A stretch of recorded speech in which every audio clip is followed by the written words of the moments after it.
नमः शिवाय महारुद्राय धवलेश्वराय बालालिंग महाप्रभो दीपं यदि परं ब्रह्मा दीपं यदि जनार्दनः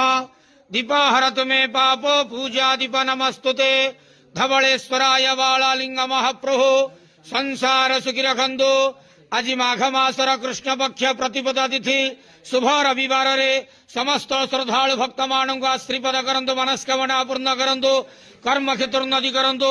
ग्रहरिष्ट खंडन करंतु जगतर मंगल करंतु विश्वर कल्याण करंतु आपणकर नाम विख्यात करंतु सेवकर डाक श्रवण करंतु समस्त गुआवसा भक्त मानकर मनस्कामना पूर्ण करंतु जो जो भक्त माने आपणक पाखरे मानसिक रखिजंती तांका मानसिक पूर्ण करंतु बाबा धवलेश्वराय बालालिंगाय नमो नमः